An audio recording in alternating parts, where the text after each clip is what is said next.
নমস্কার, সকলকে স্বাগত জানিয়ে শুরু করছি জীবনের আলো অনুষ্ঠান। সকলে নিশ্চয়ই খুব ভালো আছেন। দেখুন, এই যে সময়টা এখন যে সময়টা চলছে খুব গুরুত্বপূর্ণ একটা সময়, কারণ এটা আমরা সাধারণত বছরে এই ধরনের সময় দুবার পাই। তাছাড়াও কিন্তু আরও অন্যান্য সময় রয়েছে, কিন্তু আমি বারবার বলি স্থান কাল পাত্র বিশেষ কিছু কিছু প্রতিকার প্রতিবিধান ভীষণ গুরুত্বপূর্ণ হয়ে যায়। সেরকমই এখন চলছে গুপ্ত নবরাত্রি চলছে, এবং এই নবরাত্রি যে গুপ্ত কেন হলো এবং তার বিভিন্ন ব্যাখ্যা রয়েছে, কিন্তু পৌরাণিক বিভিন্ন তথ্য থেকে আমি এগুলো কালেক্ট করে আপনাদেরকে জানাবো। কারণ বলছে যে দেবী দুর্গার, অর্থাৎ দেবী দুর্গা একটা শক্তির প্রতীক, এবং এই দেবীর আরাধনা সাধারণত বছরে আমরা সাধারণত দুবার কিন্তু ভীষণভাবে করে থাকি। যেটা একটা হচ্ছে কি না চৈত্র মাসে, এবং আর একটা হচ্ছে শরৎকালে, অর্থাৎ যেটা আশ্বিন মাসের যে দুর্গাপূজা, আর একটা চৈত্র মাসের কিন্তু করে থাকি। কিন্তু এই দুটো নবরাত্রি অর্থাৎ এখানে নবরাত্রি কালেক্টেড, অর্থাৎ নবরাত্রি, কারণ ওই ঠিক মহালয়ার পরের দিন থেকে নবরাত্রি শুরু হয়ে যায়, অর্থাৎ যে অমাবস্যা তার পরের দিন প্রতিপদ থেকে শুরু হয় নবরাত্রি। এবং দেখবেন যে বিভিন্ন জায়গায় ধুমধামের সঙ্গে এই নবরাত্রি পালন হয়। কিন্তু শাস্ত্রে বলছে 4টে নবরাত্রি আছে, সারা বছরে 4টে নবরাত্রি আছে, এবং এই নবরাত্রির যে যোগে যে কাজগুলো হয় সেটা কিন্তু দেবী দুর্গার ওই শক্তি, যেমন বললাম যে দেবী দুর্গা একটা শক্তির প্রতীক, এবং সেই দেবী দুর্গার যে বিভিন্ন রূপ, সেই অর্থাৎ যেটাকে বলা হয় যে সতীর যে 9টা রূপ বা 10টা রূপ, সেই রূপেরই কিন্তু বিভিন্নভাবে তার পুজো করা হয়। সেই জন্য বলা হচ্ছে যে বছরে দুটো নবরাত্রি খুব গুরুত্বপূর্ণ নবরাত্রি, যেটা হচ্ছে সবার প্রকাশ্যে করা যায়, সকলেই জানেন যে নবরাত্রি, সেটা হচ্ছে এক চৈত্র নবরাত্রি, আর একটা হচ্ছে শারদীয়ার নবরাত্রি। আর দুটো নবরাত্রি আছে, সেটা হচ্ছে গুপ্ত নবরাত্রি, যে নবরাত্রিতে শুধুমাত্র সাধকদের বিভিন্ন কর্ম করা মানে সফলতা পাওয়া যায়।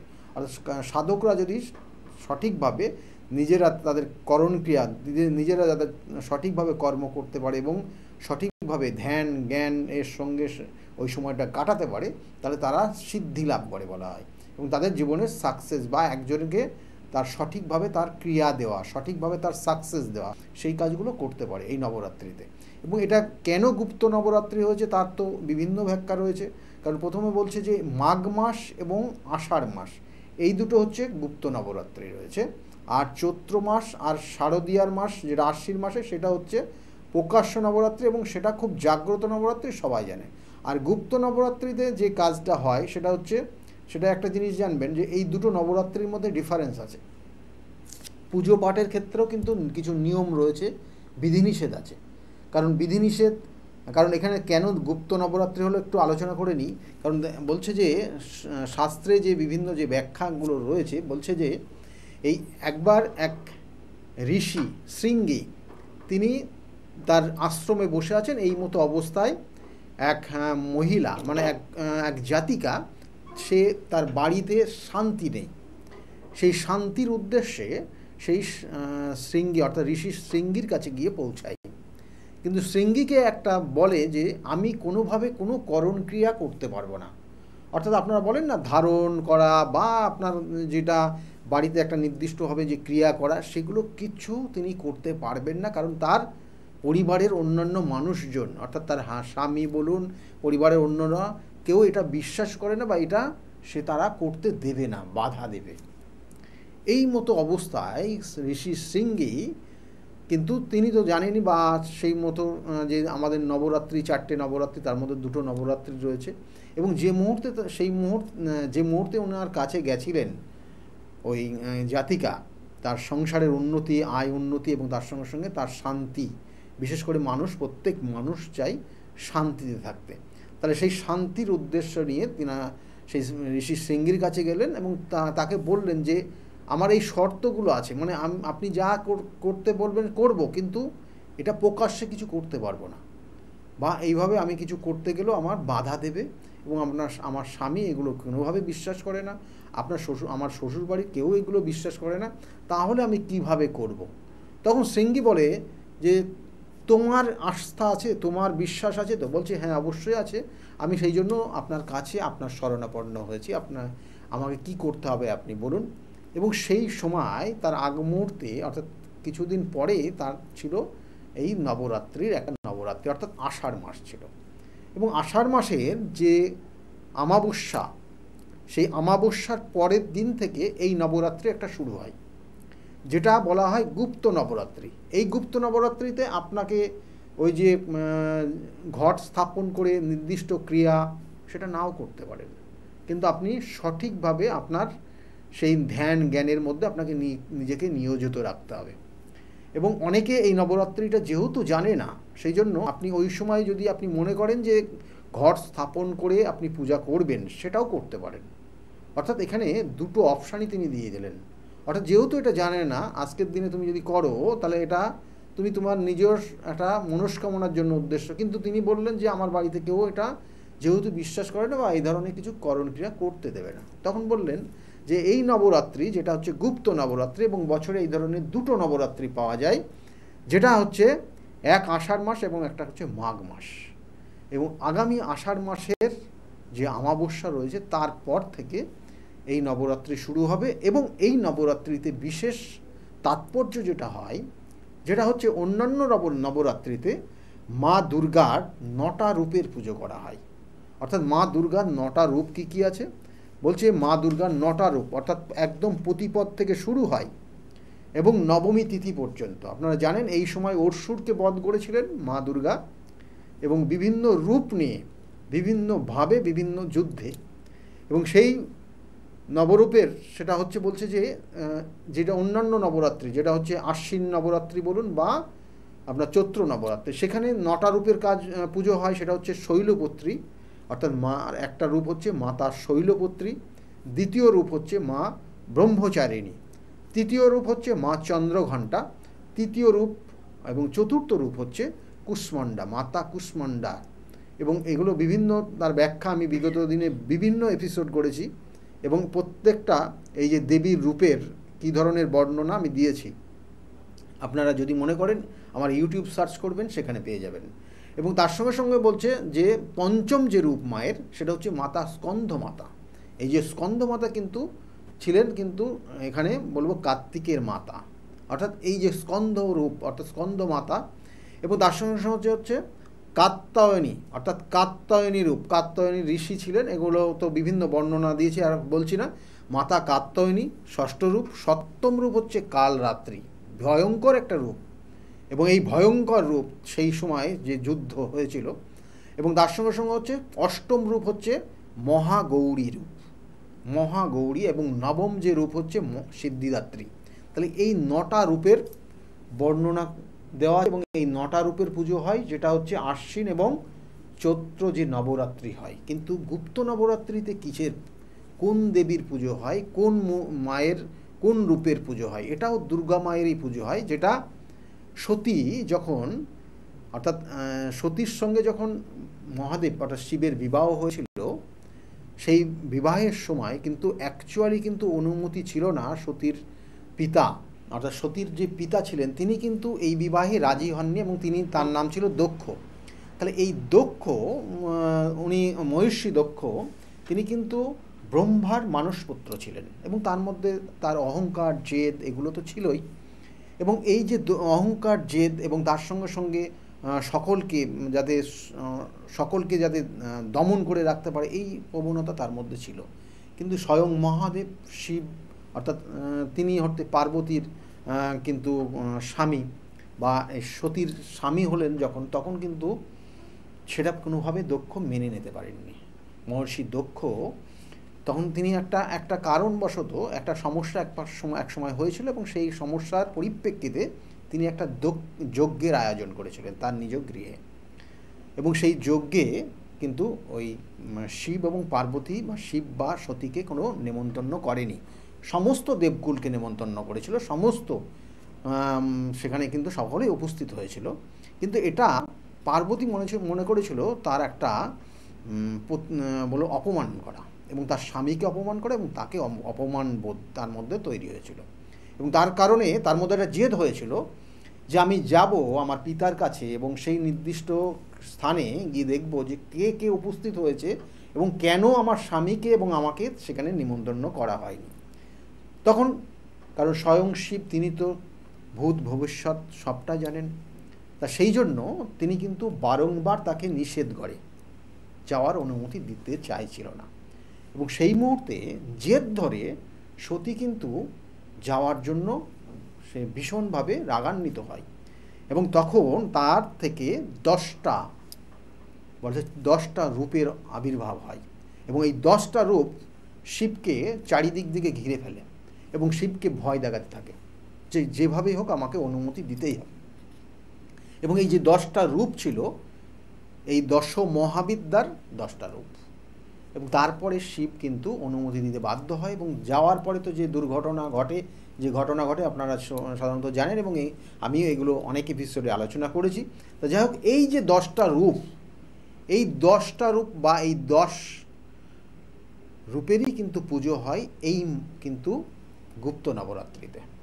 এবং এই গুপ্ত নবরাত্রিতে প্রথম অবস্থায় যিনি পুজো পান প্রথম প্রতিপদ তিথিতে, সেটা হচ্ছে দেবী কালীর পুজো হয়।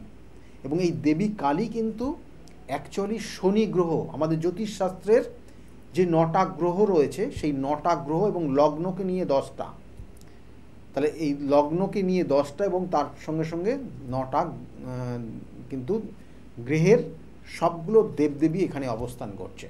অর্থাৎ দেবী কালী হচ্ছেন শনিদেবের কিন্তু ইষ্ট দেবতা, শনি গ্রহের ইষ্ট দেবতা। আর তারপরে হচ্ছে দ্বিতীয় যে দেবী হচ্ছেন তিনি হচ্ছেন মাতা তারা, তিনি হচ্ছেন বৃহস্পতি গ্রহের ইষ্ট দেবতা। এবং তার সঙ্গে সঙ্গে হচ্ছে তৃতীয় হচ্ছেন মাতা ষোড়শী, তিনি হচ্ছেন বা ত্রিপুরা সুন্দরী, তিনি হচ্ছেন বুধ গ্রহের ইষ্ট দেবী। এবং তার সঙ্গে সঙ্গে হচ্ছে ভুবনেশ্বরী, তিনি হচ্ছেন শুক্র গ্রহের ইষ্ট দেবী, উনি হচ্ছেন চতুর্থ দেবী। আর পঞ্চম দেবী হচ্ছেন পঞ্চম দেবী, এখানে যেটা বলবো যে পঞ্চম দেবী হচ্ছেন ভৈরবী।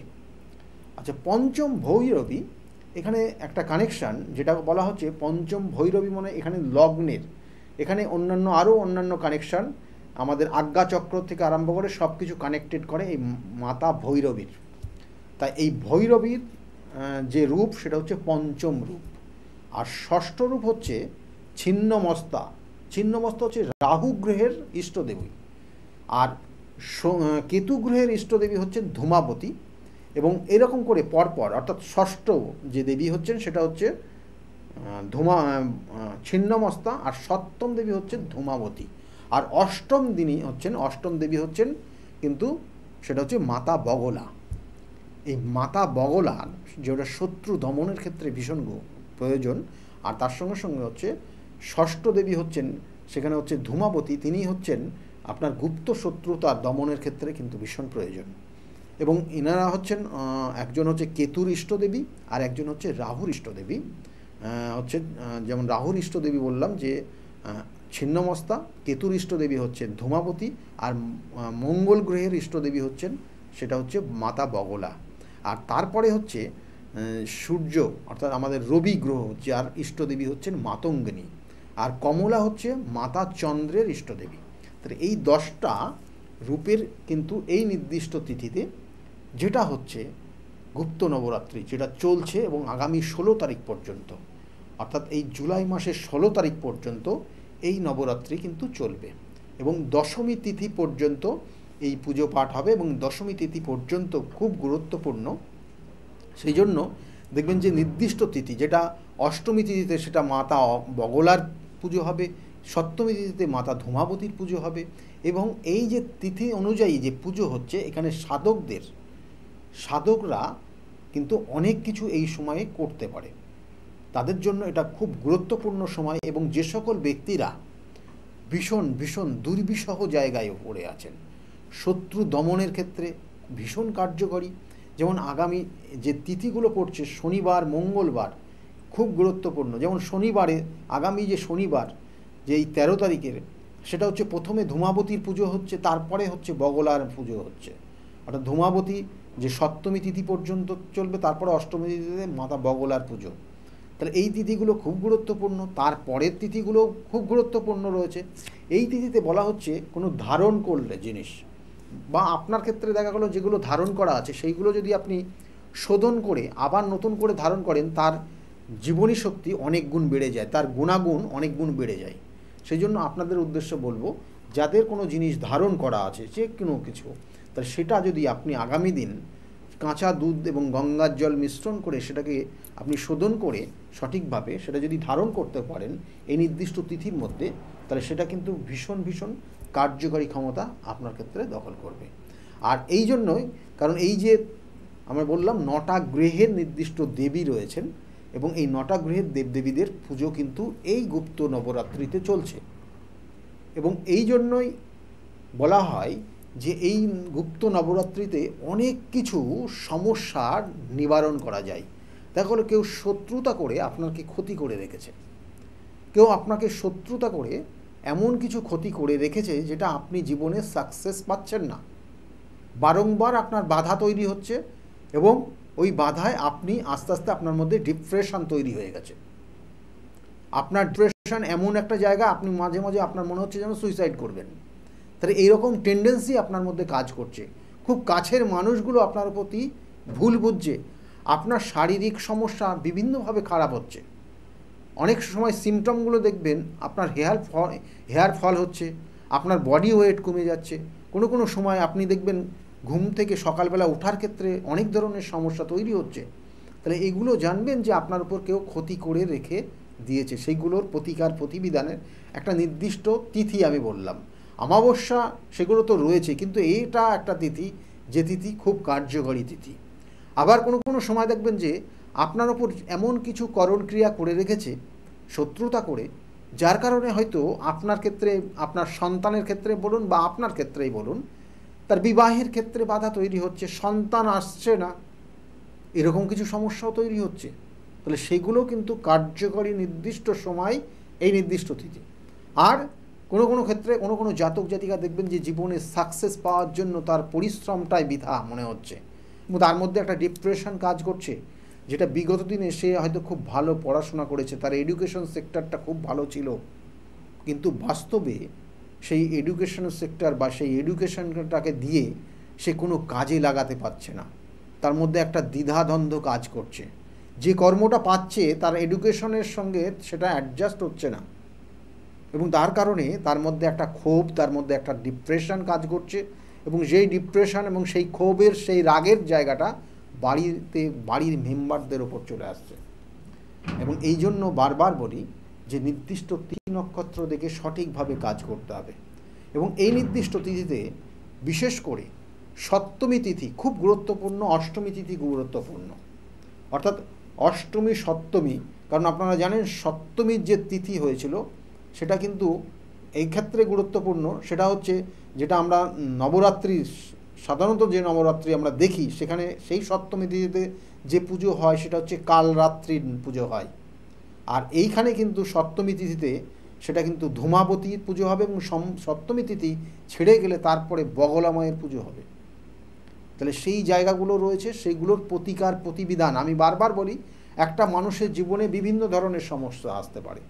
বগলার প্রয়োগ মানে সেখানে মঙ্গল গ্রহের কিছু নেগেটিভ ফল দিচ্ছে। মঙ্গল গ্রহ আপনারা জানেন কারো কারো ক্ষেত্রে মাঙ্গলিক দোষ, কারোর ক্ষেত্রে দেখা গেল ছন্নছাড়া দোষ, কারোর ক্ষেত্রে দেখা গেল ব্যভিচারী দোষ, কারো ক্ষেত্রে দেখা গেল যে বৈবাহিক জীবনটা নিয়ে বড় সমস্যার মধ্যে রয়েছেন আপনি, আপনার জীবনে সুখ শান্তি সমৃদ্ধিটা আসছে না। তা সেক্ষেত্রে বগলার প্রয়োগ আপনার জন্ম ছক অনুযায়ী দেখতে হবে। আমি বারবার বলি যে কোনো প্রয়োগ, এই দশমহাবিদ্যার প্রয়োগটা কিন্তু অবশ্যই গুরুত্বপূর্ণ প্রয়োগ, যেটা আপনার জন্ম ছকের ওপর কানেক্টেড। আপনার মাঙ্গলিক দোষ আছে মানে আপনার ক্ষেত্রে বগলার প্রয়োগ করে দিতে হবে তা না। শত্রু দমন কোথার থেকে হচ্ছে, মাঙ্গলিক দোষটা কোন ধরনের মাঙ্গলিক দোষটা হয়ে আছে আমরা বারবার বলি যে মাঙ্গলিক দোষ বিভিন্ন ধরনের হয়। আবার সংসারে অশান্তি আছে মানে আপনার বগলার প্রয়োগ করতে হবে তা না, কিন্তু সংসারে অশান্তি বিভিন্নভাবে হতে পারে। কারণ সংসার অর্থাৎ আপনার বিবাহের পরে যে আপনি যে জায়গায় আপনি গেছেন, যে সংসারটা আপনি আগলে ধরেছেন, তাহলে সেটা আপনার সংসার, এবং সেখানে সপ্তম ভাবের পরিস্থিতি দেখতে হবে। সপ্তম ভাবটা কি জায়গায় আছে, দ্বিতীয় ভাবটা কি আছে, চতুর্থ আপনার কি আছে, যে চতুর্থ থেকে আপনার জীবনের সুখ শান্তি সমৃদ্ধি দেয়। সেটা আপনার আগামী জীবনে আসবে কিনা, বা চতুর্থ ভাবটা পীড়িত হয়ে আছে কিনা। তাহলে এগুলো ডিপেন্ড করবে আপনার জন্মছকের নির্দিষ্ট কানেকশান। আমি বারবার বলি 27টা নক্ষত্র রয়েছে, 12টা রাশি রয়েছে, 9টা গ্রহ রয়েছে, তার মধ্যে আবার 2টো ছায়াগ্রহ রয়েছে। এগুলো আপনার জীবনকে প্রভাবিত করে এবং আপনাকে সেই নির্দিষ্ট ওয়েতে নিয়ে যাওয়ার চেষ্টা করে। কোনো কোনো সময় সেখানে কিন্তু কনজাংশন অনুযায়ী আপনার কিছু ফল তারা কিন্তু খারাপ দিয়ে দেয়। তাহলে সেগুলোর প্রতিকার প্রতিবিধান অবশ্যই রয়েছে। আর মাঙ্গলিক দোষ, আপনি বারবার বলি যে সপ্তম ভাব যদি পীড়িত হয় তাহলে বিবাহিত জীবন সমস্যা হয়। তাহলে শুধু মাঙ্গলিক দোষের কারণে হচ্ছে না, আপনাকে আগে জানতে হবে। কারণ বৈবাহিক জীবন সমস্যা মানে আপনার বগলার প্রয়োগ করতে হবে, সেটা কিন্তু কখনো না। তাতে ভুলে, কারণ অনেক সময় দেখবেন যে আপনি মেডিসিন নিচ্ছেন, কোথাও আপনার অসুস্থ হয়েছেন, আপনি সেই অসুস্থতার কারণে আপনাকে কেউ মেডিসিন বা কোনো ডাক্তারবাবু আপনাকে মেডিসিন অ্যাপ্লাই করেছে, কোনো সময় সেই মেডিসিনও কিন্তু অনেক সময় আমরা দেখি যে ভুল ট্রিটমেন্ট হয়ে যায়। আপনারা অনেকেই জানেন ভুল ট্রিটমেন্টে অনেক ধরনের সমস্যা হয়, এটার ক্ষেত্রেও কিন্তু তাই। সুতরাং আপনার জন্মছক, আপনার হাতের রেখা, আপনার পরিস্থিতি, আপনার বর্তমান যে জায়গা চলছে তার উপর ডিপেন্ড করবে কী ধরনের প্রতিকার, কোন দেবীর প্রয়োগ আপনার ক্ষেত্রে প্রয়োজন। দশম মহাবিদ্যার প্রত্যেকটার ক্ষেত্রে প্রত্যেকটা গ্রহ নক্ষত্রের সঙ্গে কানেকশন রয়েছে, এবং এই গ্রহ নক্ষত্র একদম রবির থেকে আরম্ভ করে কিন্তু শুরু করে একদম কেতু পর্যন্ত যে 9টা গ্রহ রয়েছে সেখানে তার প্রতিকার প্রতিবিধান আছে। তার সঙ্গে সঙ্গে আপনার যে লগ্ন স্ফুটটা রয়েছে, যে লগ্ন স্ফুট যেটা বলা হচ্ছে যে কোনো সময় যে মানে অসম্ভবকে সম্ভব করা যায়, যে ভৈরব তন্ত্র, সেটাও কিন্তু রয়েছে। তাহলে কোন তন্ত্র, কোন প্রয়োগ, কোন দেবীর প্রয়োগ আপনার জন্য সঠিক, সেটা কিন্তু আপনার জন্মছক, আবার বলছি, সেটা দেখার প্রয়োজন রয়েছে। এবং এইভাবে কিন্তু এই যে নবরাত্রি, গুপ্ত নবরাত্রিটাকে আমরা কাজে লাগাই। এবং এই যে কাজে লাগানোর ক্ষেত্রে কোনো জাতকের দেখা গেল যে সম্পত্তি নিয়ে বিবাদ হয়ে আছে, তার কারণে সে আইনি সমস্যার মধ্যে চলে আছে, তাহলে তার প্রয়োগ হয়। কোনো সময় ভাড়াটিয়া উচ্ছেদ বা ভাড়াটিয়া সেখান থেকে উঠতে চাইছে না, অনেক বছর তার একটা স্থায়িত্ব জায়গা তৈরি হয়েছে, অর্থাৎ ভাড়াটিয়া এবং মালিক পক্ষের সঙ্গে একটা কোনো রকমের দ্বিমত তৈরি হচ্ছে এবং সেখানে একটা সমস্যা তৈরি হচ্ছে। তাহলে সেগুলোর প্রয়োগ এই নির্দিষ্ট তিথিতে হয়। কোনো সময় দেখা গেল যে আপনার বৈবাহিক জীবন নিয়ে বড় রকমের সমস্যা রয়েছে, যেটা প্রথম, অর্থাৎ ওই ঋষি শৃঙ্গির কাছে যিনি এসেছিলেন তার কিন্তু বৈবাহিক সমস্যাই ছিল, তার শান্তি ছিল না তার সংসারে, এবং সেই শান্তির উদ্দেশ্য নিয়েই তিনি ওই ঋষি শৃঙ্গির কাছে এসেছিলেন পরামর্শ নিতে, যে কোন সময় কি করলে পরে আপনার শুভ হবে। এবং তিনি কিন্তু বলেছিলেন এই গুপ্ত নবরাত্রিতে তুমি এই ধরনের ক্রিয়াগুলো করো, দেখবে তুমি সেখান থেকে বেরিয়ে আসতে পারবে। সেই জন্য এই তিথি, আমি আবার বলছি, গুরুত্বপূর্ণ তিথি। তাই বারবার বলবো যে তিথি নক্ষত্র দেখে সঠিকভাবে কাজ করতে হয়। কোনো সময় দেখা গেলো একটা জাতক জাতিকার বিবাহ হচ্ছে না, বিবাহ বন্ধন করা আছে, কর্ম পাচ্ছেন না, কর্মক্ষেত্রে বন্ধন আছে, সংসারে উন্নতি হচ্ছে না, অর্থ নষ্ট হচ্ছে, কোথাও না কোথাও সমস্যা করেছে, শরীরটা দিন দিন আপনার খারাপ হয়ে যাচ্ছে, শারীরিক অসুস্থতায় ভুগছেন, কোথাও না কোথাও খারাপ করে রেখেছে কোনো জাতক, কোনো হিংসার কারণে হয়, শত্রুতার কারণে। তাই শত্রু দমনের ক্ষেত্রে সে বিভিন্ন ধরনের শত্রু হতে পারে, সে গুপ্ত শত্রু, প্রকাশ্যের শত্রু, বিভিন্ন সমস্ত শত্রু বিনাশের একটা নির্দিষ্ট তিথি রয়েছে কিন্তু এই নির্দিষ্ট সময়ের মধ্যে। তাই সেই জন্য এগুলোর আমি বারবার বলি, সঠিকভাবে তার প্রতিকার প্রতিবিধান এবং সঠিক গাইডলাইন আপনি জীবনে যদি পান তাহলে অবশ্যই আপনার জীবনের সাকসেস হবেই। তাই এই গাইডলাইন এবং প্রতিকার প্রতিবিধানের জন্য যদি মনে করেন আমার সঙ্গে যোগাযোগ করবেন, তাহলে নিচের যে বুকিং নাম্বার যাচ্ছে ওই বুকিং নাম্বারে ফোন করে আপনি জানতে পারবেন আমি কোন চেম্বারে কখন কোন সময়ে বসি, এবং সেই অনুযায়ী আমার সঙ্গে যোগাযোগ করতে পারেন। বিগত দিনে যারা প্রতিকার প্রতিবিধান নিয়েছিল তারা আজকের দিনে কিন্তু যথেষ্ট ভালো রয়েছে। তাদের মুখ থেকে শুনুন তারা কতটা ভালো আজকের জায়গায় দাঁড়িয়ে আছে। সকলে ভালো থাকুন, আগামী দিনগুলো প্রত্যেকের খুব ভালো যাক, এই শুভকামনা রইল, এবং দেখতে থাকুন। নমস্কার। ডক্টর গৌতম শাস্ত্রী আর 5 জন অ্যাস্ট্রোলজারের থেকে কেন তিনি আলাদা? স্বাভাবিকভাবে আপনাদের মনে এই প্রশ্ন আসতেই পারে। দূর দূরান্ত থেকে নানান সমস্যায় জর্জরিত মানুষ ছুটে আসেন তার কাছে। গ্রহদোষ হোক কিংবা কাল সর্পদোষ, অথবা ধরুন মাঙ্গলিক দোষ কিংবা অন্য যে কোনো সমস্যা। তারা জানেন সব সমস্যার স্থায়ী সমাধানে এক এবং অদ্বিতীয় ডক্টর গৌতম শাস্ত্রী। চলুন আজ আপনাদের সাথে পরিচয় করিয়ে দিই এমন কিছু মানুষের এবং শুনে নিই তাদের কথা। আমি সোমনাথ মজুমদার, কল্যাণীতে থাকি। আমি গৌতম বাবুর কাছে দীর্ঘদিন ধরে আসি।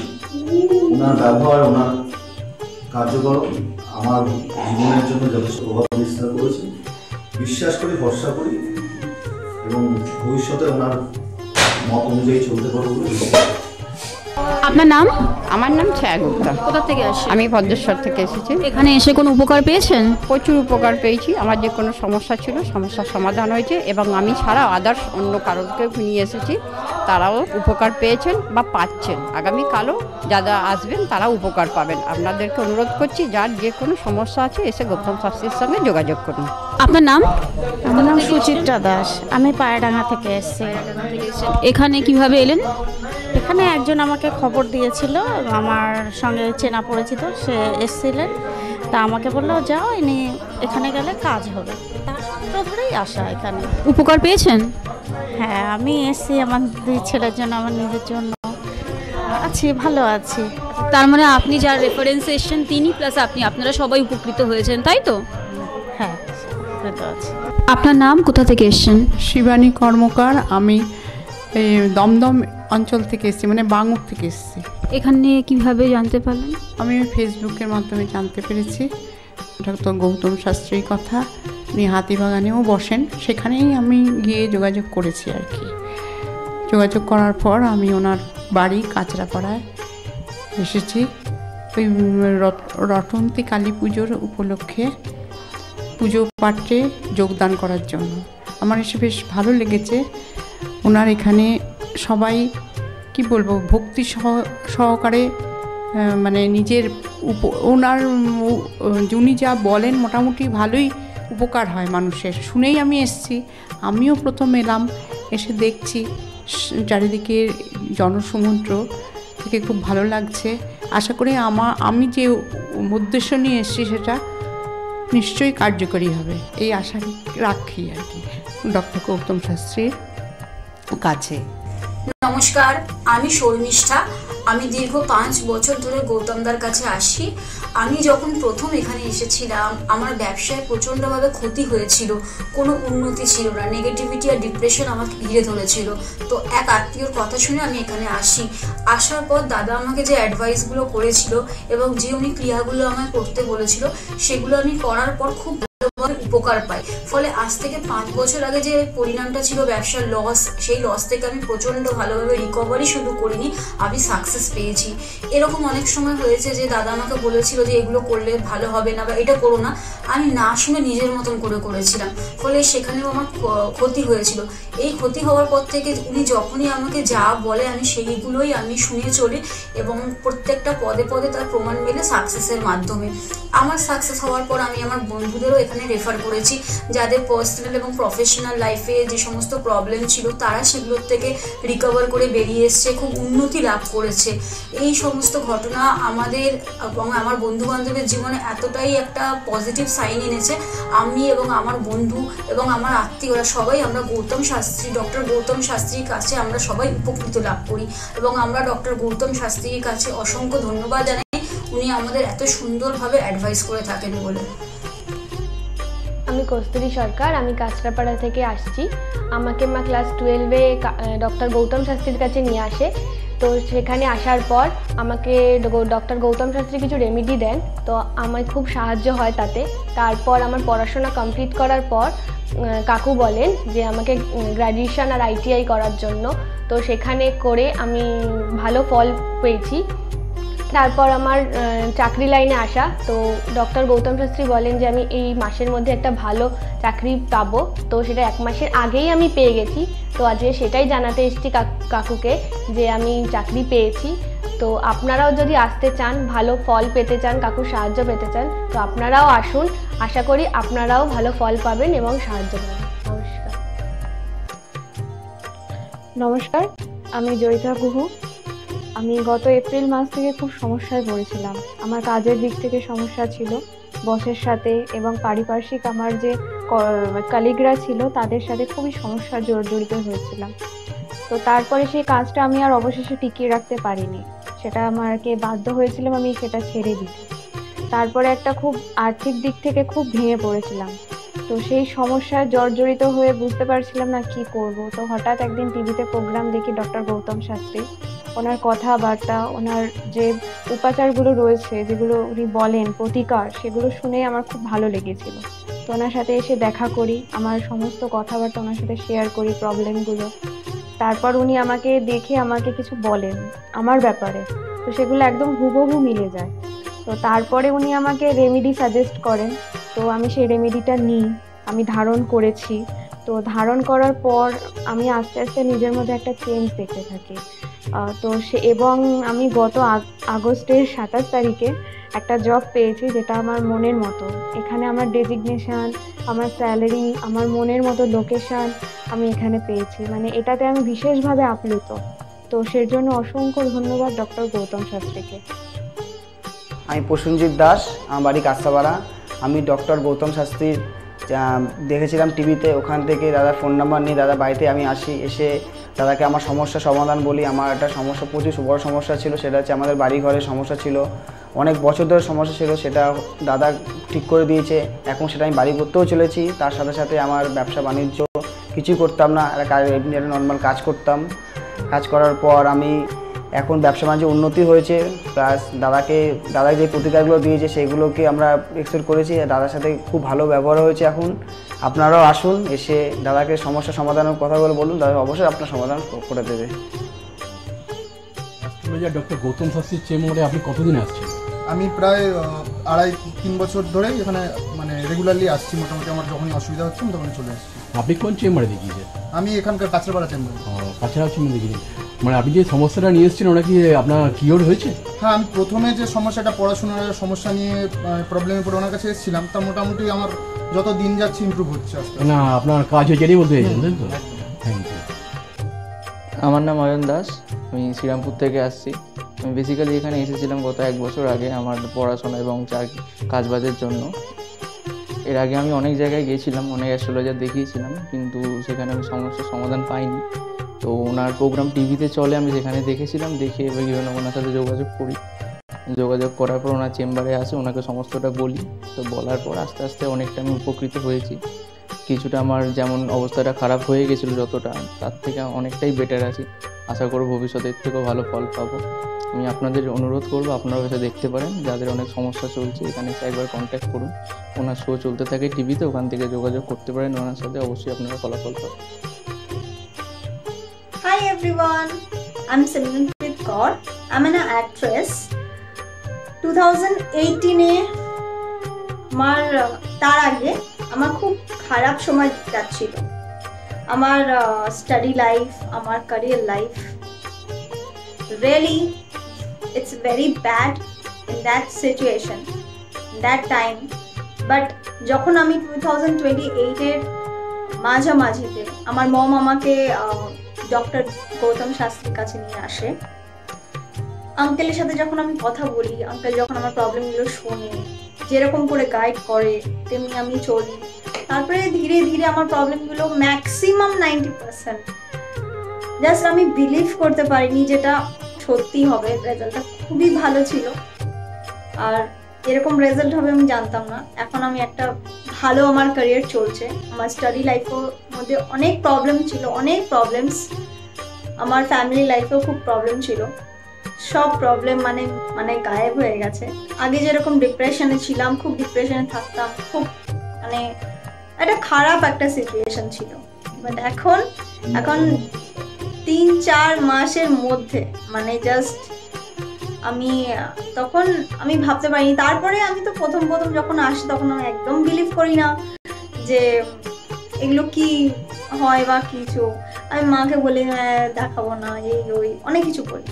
কিন্তু যখন দেখানোর পর যখন আমি 1-2 মাসের মধ্যে যখন ধীরে ধীরে একটুখানি ভালো হতে পারি, আমার লাইফে যখন একটু করে ভালো হচ্ছিল, তখন আমি ফিল করলাম যে না সত্যি ভালো হচ্ছে ওনার গাইডে। আর তার 3-4 মাসের পরে একদম আমি রেজাল্টটা দেখতে পারছিলাম, ফিল করতে পারছিলাম, মানে ন্যাচারালি। আর আমার এখন 2021 চলছে, এখন আমি আঙ্কেলের কাছে আসি আর আশা করি যে আমি যতদিন আমি বাঁচবো ততদিন আমি আঙ্কেলের কাছে আসতে থাকবো, আঙ্কেলকেই দেখাবো। আর আপনারা যদি চান যে আপনাদের লাইফের প্রবলেমগুলো সলভ হোক, 100% সলভ হবে, গ্যারেন্টি। আপনারা আসুন, আঙ্কেলকে দেখান, আর আপনাদের আর আঙ্কেল যেরকম গাইড দেবে তেমনি যদি আপনি চলবেন তাহলে একদম সঠিক হয়ে যাবে, একদম সাকসেস পাবেন আপনি দেখতে পারবেন। Thank you, bye. শুনলেন তো, এনাদের প্রত্যেকের আশা, ভরসা এবং বিশ্বাসের একটাই নাম, ডক্টর গৌতম শাস্ত্রী। সম্পর্কে আমরা এত কিছু শুনলাম, চলুন এবার দেখে নিই তিনি কি বলছেন। আজকের যে ফিডব্যাক আপনারা পাচ্ছেন এগুলো কিন্তু আমার সবটাই আমার গুরুদেবের আশীর্বাদ। কারণ গুরুদেব আমাদেরকে একটাই জিনিসই বলেছিলেন যে যেভাবেই হোক মানুষকে উপকার করলে তোমার কিন্তু আগামী দিনে দেখবে তোমার মানুষ কিন্তু তোমার পাশে এসে দাঁড়াবে। এবং সেইভাবেই আমি কিন্তু যেভাবে সকলের উপকার বা আমি যতটা কাজ করছি সকলে উপকৃত হচ্ছে, এবং এর জন্য আমিও কিন্তু খুব আনন্দ পাই যখন তারা বলে যে না দাদা আমি আপনার এই কারণে এই জন্য এসেছিলাম, এই কাজটা আমি পেয়ে গেছি। সুতরাং আমিও চাই যে এইভাবে মানুষের পাশে থেকে মানুষকে সহযোগিতা করে মানুষকে আরও ভালো জায়গায় পৌঁছে দেওয়া। যাদের খুব দুঃখের মধ্যে কষ্টের মধ্যে আছে তাদেরকে কিছুটা গাইড করে তারা যদি আরও ভালো জায়গায় যেতে পারি এবং ভালো জায়গায় তাদেরকে যদি নিয়ে যেতে পারি, এটাই হচ্ছে আমার মেন উদ্দেশ্য। অর্থাৎ তারা যদি আরও ভালো জায়গায় যেতে পারে সেখান থেকে যে আনন্দ উপভোগ করতে পারবো আমি, সেটা কিন্তু চিরস্থায়ী থেকে যাবে।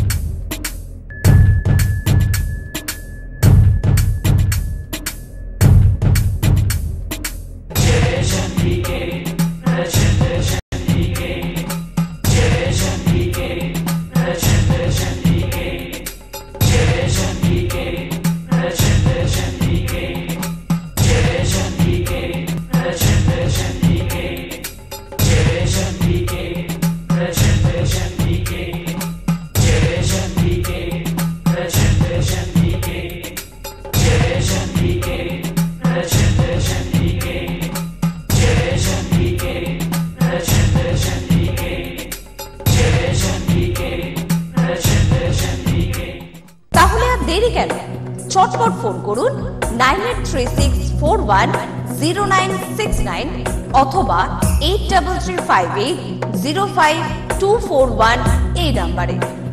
শুধুমাত্র একটি ফোন যা পাল্টে দিতে পারে আপনার গোটা জীবন। জ্যোতিষবিদ, বাস্তুবিদ, হস্তরেখা বিশারদ ও spiritual guide doctor Gautam Shastri, এক এবং অদ্বিতীয়।